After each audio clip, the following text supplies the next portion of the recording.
अगर आपके पास कोई विरासती प्रॉपर्टी है, मतलब इनहेरिटेड प्रॉपर्टी है, और आप ये जानना चाहते हैं कि टैक्स रिटर्न में उसको कैसे शो किया जाए, किस तरीके से रिपोर्ट करना है, कहाँ पे एंट्री करनी है, क्या इस प्रॉपर्टी के ऊपर आपने गेन टैक्स देना है और इस प्रॉपर्टी को किस वैल्यू पे शो करना है, 1 जुलाई 2026 से क्या नया रूल आया था, क्या अभी अप्लाई करना है, आज के लेक्चर में जितने भी ये क्वेश्चन हैं उनको स्टडी करते हैं। आप देखें प्रैक्टिकल अर्निंग है, उसमें उफई में वापस आते हैं टॉपिक के ऊपर। जैसे आप सबको पता है कि जो टैक्स रिटर्न का फॉर्म है वो ओपन हो चुका है और उसके ऊपर अभी जो है वो डिफरेंट तरह की डिस्कशंस हो रही हैं कि उसमें प्रॉब्लम्स हैं, मसले हैं। अब उन्हीं इश्यूज को रिजॉल्व करने के लिए हम स्टेप बाय स्टेप जो लेक्चर है वो देख रहे हैं। और आज का जो हमारा टॉपिक है वो विरासती प्रॉपर्टी के ऊपर है कि इनहेरिटेड जो प्रॉपर्टी है वो किस तरीके से आपने रिपोर्ट करनी है। अब इसमें 2 तरह की चीज़ें आपने ध्यान में रखनी है कि ये जो प्रॉपर्टी है इसमें 2 है। एक ये है कि आपके नाम पे फौरी ट्रांसफ़र हुई और आपने उसको साथ ही प्रॉपर्टी को सेल कर दिया। एक ये है कि आपके नाम पे ट्रांसफ़र हुई और 30 जून 2026 पे आपके पास अवेलेबल है, मतलब आपने उस प्रॉपर्टी को अभी तक सेल नहीं किया। तो आज जो हमारा टॉपिक होगा वो ये वाला है, यानी कि ये अभी हम देखेंगे, सेल वाला टॉपिक अभी नहीं देखेंगे, इसको सेपरेट लेक्चर में देखेंगे। अब होता क्या है कि आपके पास जो विरासती प्रॉपर्टी है वो ट्रांसफ़र होती है और 30 जून 2026 पे आपके नाम पे हो चुकी थी, ड्यूरिंग द ईयर हुई या जुलाई में होगी, जून में, ये जो अगस्त में होगी, किसी भी जो पीरियड में होगी, मंथ में होगी, लेकिन आपका जो रिटर्न का पीरियड है वो ये वाला और इस पे अवेलेबल है। अब आपने कौन सी वैल्यू पे इसको शो करना है, अभी मैं आरएस पे भी आपको लेके जाऊंगा, लेकिन पहले हमने कॉन्सेप्ट को स्टडी करना है। तो सबसे पहले इसकी ऑप्शन क्या है कि अगर आपके पास उसकी कोई जो प्रॉपर्टी आपको ट्रांसफर हुई है उसकी कोई रजिस्ट्री अवेलेबल है, कोई ऐसा ट्रांसफर लेटर अवेलेबल है जिसपे कोई कॉस्ट या वैल्यू लिखी हो, प्रॉपर्टी हो सकता है पुरानी आपने परचेज की हो, कोई 2000 की प्रॉपर्टी थी, अभी आपके पेरेंट्स से आपके नाम पे ट्रांसफर हुई है। तो अगर आपके पास पुरानी रजिस्ट्री वैल्यू अवेलेबल है, ट्रांसफर लेटर अवेलेबल है जिसपे कोई कॉस्ट लिखी हुई है, तो फिर आप क्या करेंगे, उसमें से जो आपका शेयर होगा वो आप मेंशन कर देंगे। फॉर एग्जांपल आपकी टोटल जो वैल्यू है, जो उस प्रॉपर्टी की वैल्यू है, लेट्स से वो 10 लाख है, और उसमें से जो आपका शेयर होगा वो आप डिवाइड करेंगे और टैक्स रिटर्न में उसको रिपोर्ट कर देंगे। लेट्स से आपका शेयर है कि 4 लाख आपके हिस्से में आया है, तो आप 4 लाख रुपया वहां पे टैक्स रिटर्न में रिपोर्ट कर देंगे। मतलब बेस डॉक्यूमेंट क्या है कि रजिस्ट्री या ट्रांसफर वैल्यू आपके पास है, लेकिन सम टाइम ये होता है कि ये वैल्यू अवेलेबल ही नहीं होती, आपके पास लेटर ही नहीं होता। फिर आप ये देखें कि जो भी आपके पेरेंट्स हैं, फादर हैं या मदर है, जिनकी तरफ से भी आपको ट्रांसफर हो रही है, क्या वो टैक्स रिटर्न फाइल करते थे? अगर वो फाइल करते हैं तो उन्होंने अपनी टैक्स रिटर्न में किस वैल्यू पे ये जो प्रॉपर्टी है वो शो की हुई है। फॉर एग्जांपल उन्होंने भी 10 लाख की शो की हुई है, यानी कि वो रजिस्ट्री तो नहीं है लेकिन वो 10 लाख की वैल्यू शो की हुई है, तो फिर आप उस वैल्यू को यूज कर लें। लेकिन ये रिकमेंडेड वे इसलिए नहीं है कि कोई क्वेश्चन आएगा तो ये पूछा जा सकता है कि आप ये बताएं कि ये वैल्यू कहाँ से ली है, लेकिन अगर फॉर एग्जांपल आपको ये क्लियर नहीं है कि आपके फादर ने या मदर ने अपनी टैक्स रिटर्न में ये कहाँ से वैल्यू ली है, तो फिर आपने साबित भी करना है कि ये वैल्यू इतनी बनती है। तो जारी बात है वो उन्होंने रजिस्ट्री वैल्यू से लिखी होगी, या पहले ज़माने में वो वैसे ही रिटर्न फाइल हो जाती थी, आज से कोई 5-6 साल 10 साल पहले, तो क्या वो हवा में कोई फिगर लिखी हुई है, तो आपने जो भी लिखना है वो साबित करना पड़ेगा। जारी बात है डॉक्यूमेंट होगा, तो पहला डॉक्यूमेंट अगर अवेलेबल है तो ज़्यादा ओके है। दूसरा ये है कि अगर आपको लगता है कि आप साबित कर सकते हैं तो आप ये दूसरी ऑप्शन यूज कर लें। तीसरी ऑप्शन क्या है कि जब प्रॉपर्टी आपके नाम पे ट्रांसफर होती है तो कुछ ट्रांसफर फी पे की जाती है, जो कि थोड़ी बहुत फीस होती है। इसमें जो 236C का या के का जो टैक्स है ना, आपके नाम पे जब ट्रांसफर होता है उसकी मैं बात नहीं कर रहा है, क्योंकि सी का भी पे हो रहा होता है, के का भी पे हो रहा है। ये आपने ये आपके लिए क्या होता है, एडजस्टेबल टैक्स है, ये कॉस्ट का पार्ट नहीं होता। इसके अलावा जो फी आपने पे की है, फॉर एग्जाम्पल आपने पे की है 50,000 की, फिर आप क्या करेंगे, उस प्रॉपर्टी को ट्रांसफर करते हुए जो फी पे हुई है टैक्स के अलावा, यानी कि 236 का जो टैक्स है उसके अलावा जो 50,000 की फी है वो आप क्या करेंगे, उस वैल्यू पे आप रिपोर्ट कर देंगे, अगर आपके पास ये वैल्यू रिपोर्ट नहीं है। लेकिन अगर आपके पास 10 लाख यानी कि 4 लाख अवेलेबल है, यानी कि रजिस्ट्री वैल्यू पे जो आपका शेयर है रजिस्ट्री के मुताबिक वो वैल्यू अवेलेबल है, प्लस ट्रांसफर के कुछ खर्चे आए हैं, तो फिर आप क्या करेंगे, 4,50,000 पे रिपोर्ट करेंगे, क्योंकि 4 लाख तो रजिस्ट्री से लिया आपने, बाकी 50,000 आपने अभी पे दिया, तो 4,50,000 की आपकी वैल्यू रिपोर्ट हो जाएगी। ये भी आपको सारा मैं बताता हूँ कि कैसे आपने वहां पे शो करना है। चौथी जो कि सबसे आखिरी ऑप्शन है, कुछ भी अवेलेबल नहीं था, मतलब आपके पास था ही नहीं, ना रजिस्ट्री की वैल्यू थी, कुछ भी नहीं है, ट्रांसफर के जो चार्जेस है वो भी आपको नहीं पता, या उसके डॉक्यूमेंट ही आपके पास नहीं है, कोई रिकॉर्ड नहीं है आपके पास, तो फिर आखिरी ऑप्शन है कि आप उसको जीरो पे शो कर दें, जो कि लोग क्या करते हैं, सबसे पहली ऑप्शन बना के इसको जीरो में शो कर देते हैं। तो ये गलत इस वजह से हो जाता है कि भाई ये बाद में जब आप प्रॉपर्टी बेचेंगे तो आपने इसके ऊपर जितना भी प्रॉफिट होगा, sale minus cost is equal to profit capital gain, तो उसके ऊपर आपने 15% टैक्स देना है। ठीक है, तो इसलिए बड़ा इंपॉर्टेंट है कि तमाम ऑप्शन को यूज किया जाए। अगर आप यूज नहीं कर रहे तो फिर तैयार रहें, 15% आपको सारी अमाउंट पे देना पड़ेगा। फॉर एग्जांपल आपकी प्रॉपर्टी ये सेल हो जाती है 15 लाख रुपए की, ठीक है, और आपने जीरो लिखा हुआ है तो सारी की सारी वैल्यू के ऊपर 15% देना पड़ेगा। लेकिन अगर यहाँ पे 4,50,000 लिखा होता तो बाकी जो वैल्यू आनी थी उसके ऊपर 15% टैक्स देना पड़ना था आपको। ठीक है, अब ये जो रूल था ये 30 जून 2026 तक ये रूल है। अब अगला जो पीरियड है 1/7/2026 से, यानी कि अगले साल के लिए गवर्नमेंट ने थोड़ा सा रूल चेंज कर दिया।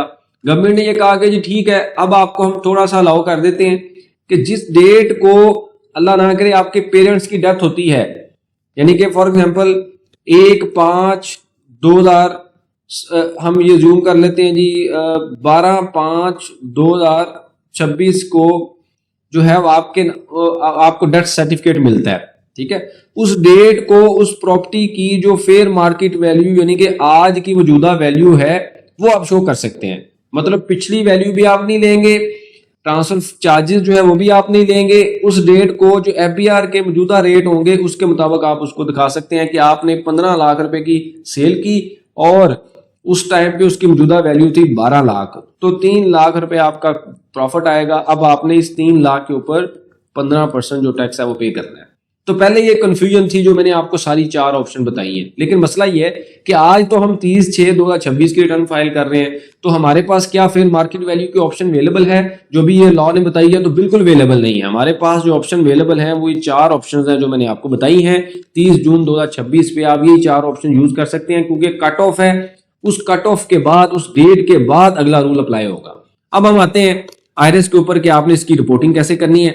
आपने सिंपल क्या करना है, जो पर्सनल एसेट है वहां पे जाएं, वहां पे जाके आपने ये लिखा हुआ है, जो लेट्स से मैंने ये प्रॉपर्टी यहाँ पे ऐड की है, तो यहाँ पे आप सारी डिटेल मेंशन कर देंगे कि रेजिडेंशियल प्रॉपर्टी है, ओपन प्लॉट है और एक्विजिशन डेट, ये बड़ा इंपॉर्टेंट है। अब इसमें 2 चीजें आती हैं जो मैं थोड़ा सा यहाँ पे आपको मजीद एक्सप्लेन कर देता हूं कि ओरिजिनल जो प्रॉपर्टी थी आपके फादर ने या मदर ने प्रॉपर्टी जो परचेज की, वो फॉर एग्जाम्पल परचेज की थी 2001 में, ठीक है, और आपको ट्रांसफर कब हो रही है? 2026 में।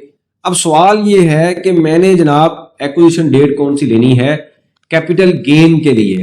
जैसे आप सबको पता है, थोड़ा सा मजीद ये मैं एक कॉन्सेप्ट आपको बता देता हूं कि 30/6/2024 से पीछे क्या होता था कि अगर प्रॉपर्टी 6 साल के बाद बिक रही है तो जितना भी प्रॉफिट है उसके ऊपर 0% टैक्स था। फिर क्या हुआ, यहां पे 1/7/2024 से नया रूल आ गया। वो क्या रूल आ गया कि आप प्रॉपर्टी 10 साल बाद बेचें, 20 साल बाद बेचें, 30 साल बाद बेचें या 60 साल बाद बेचें, जितना भी प्रॉफिट आएगा उस सब प्रॉफिट के ऊपर 15% टैक्स देना है। ठीक है, मतलब 30/6/2024 से पहले अगर 6 साल के बाद बेचते थे तो 0% टैक्स था, कोई टैक्स नहीं था। अब उन्होंने वो पीरियड जो था, वो ईयर की जो एग्जम्पशन थे वो खत्म कर दी है कि आप जब मर्जी बेचें, आपने मुझे 15% प्रॉफिट पे टैक्स देना ही देना है। अब यहाँ पे प्रॉपर्टी अगर 1 करोड़ की ली थी और 10 करोड़ की बेच दी है और 6 साल के बाद बेच रहे हैं तो 9 करोड़ के ऊपर कोई टैक्स नहीं होता था, सारा प्रॉफिट आपका एग्जम्प्ट होता था, लीगल होता था, व्हाइट मनी है। अब ऐसा नहीं है, अब 1 जुलाई के बाद जब मर्जी बेचें, जितना प्रॉफिट आएगा आपने टैक्स देना है। अब हमारा पीरियड कौन सा आ गया? 2026। वो कौन सा आ गया? 1 जुलाई के बाद ये वाला पीरियड आ गया। मतलब अब जितना भी प्रॉफिट होगा उसके ऊपर कितना हम टैक्स देंगे? 15% टैक्स देंगे। ठीक है, अब हमारे पीरियड में तो ये आ गया, अब ये रूल आ गया, हमने फॉलो भी करना है। ठीक है, इसी वजह से अब सवाल ये है कि जी एक्विजिशन डेट कौन सी लेनी है। एक फादर ने प्रॉपर्टी परचेज की 2001 में, एग्जांपल दे रहा हूं मैं, ये 2011 हमने लिखा है यहाँ पे ऊपर, हम 2001 में फादर ने प्रॉपर्टी परचेज की। ठीक है, फादर ने ओरिजिनल परचेज की, यानी आपके जो पेरेंट्स हैं, आपके नाम पे ट्रांसफर होती है आके 1/5/2026 को।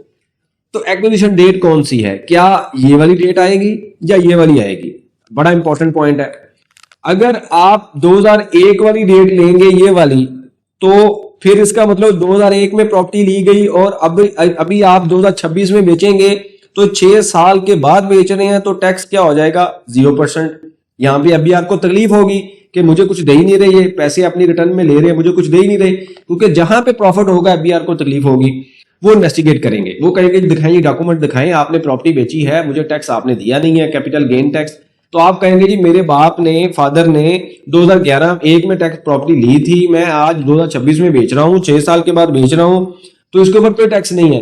तो यहाँ पे जो रूल है, लॉ है, वो साइलेंट है, कोई क्लियर नहीं है। इसमें कोई एक दो सुनने में यही है कि जो है वो कोई ऑर्डर आए हुए हैं, कोर्ट के पास हुए हैं, कोई जजमेंट, लेकिन मेरे पास नहीं है। आपके पास हो तो आप लाजमी शेयर कीजिएगा। कुछ जगह पे डिस्कशन हो रही थी इस टॉपिक पे कि जब ओरिजिनल प्रॉपर्टी परचेज की गई है वही प्रॉपर्टी अब फैमिली में डिवाइड हो रही है, तो प्रॉपर्टी की एक्विजिशन तो वही होनी चाहिए, तो टैक्स भी नहीं होना चाहिए क्योंकि 6 साल के बाद बिक रहा है। लेकिन ये लॉ यहाँ पे साइलेंट है। वो ये कहता है जब आप ओनर बने हैं, आपके लिए एक्विजिशन डेट कौन सी होगी, जब आप मालिक बने हैं, और उसके बाद अगर आप बेचेंगे तो फिर इसके ऊपर टैक्स आपको देना पड़ेगा, और इसी डेट के ऊपर ही टैक्स चार्ज किया जाता है। अब आप देखें, आपने 1/5/2026 को प्रॉपर्टी परचेज की और आप आके 12/5/2026 को भेज देते हैं, तो जितना प्रॉफिट आपका होगा वो सारे का सारा क्या हो जाएगा, टैक्सीबल हो जाएगा, 15% हो जाएगा। लेकिन अगर आप एक्विजिशन डेट पुरानी ले लेंगे तो फिर कोई टैक्स नहीं होगा। तो ये बड़ा एक लॉजिकल टेक्निकल पॉइंट है।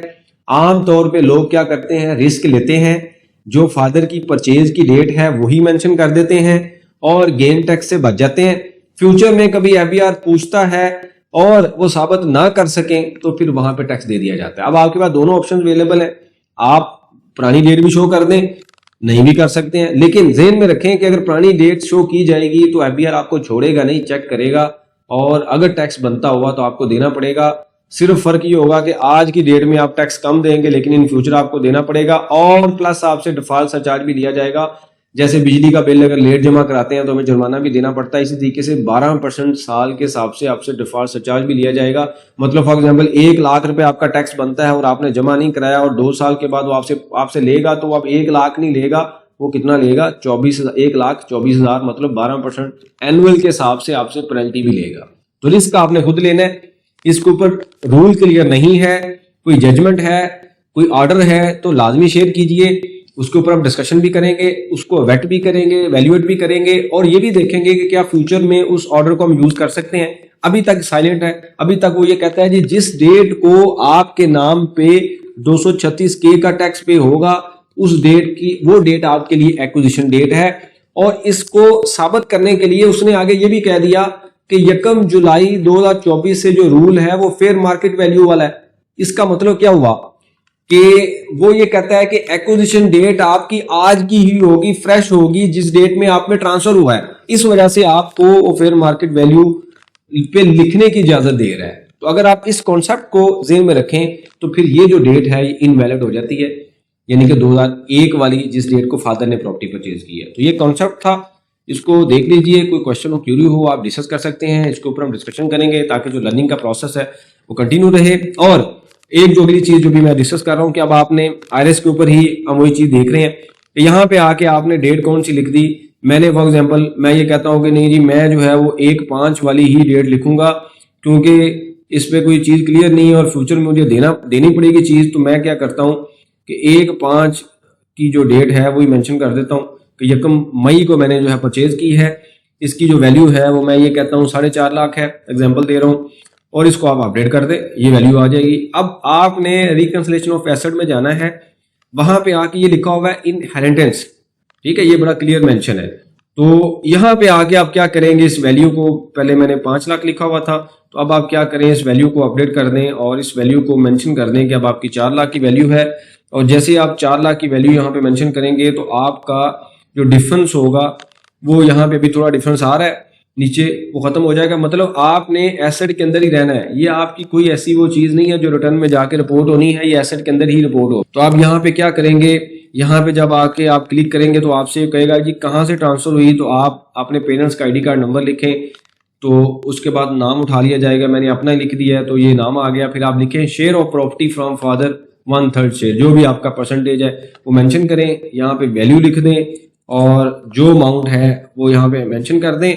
तो आपका जो रिकंसिलेशन का डिफरेंस है वो नीचे अनरिकंसाइल्ड अमाउंट 0 ही होगी। मतलब ये हुआ कि ये वेल्थ के अंदर ही ऐड होगी, वेल्थ के अंदर ही इसकी एंट्री होगी, ये यहाँ पे जाके ऊपर कहीं पे नहीं होनी। हाँ, अगर प्रॉपर्टी सेल होगी तो फिर कैपिटल गेन टैक्स भी आएगा, जो कि अगले लेक्चर में हम स्टडी करेंगे। बहुत शुक्रिया, जज़ाकल्लाह।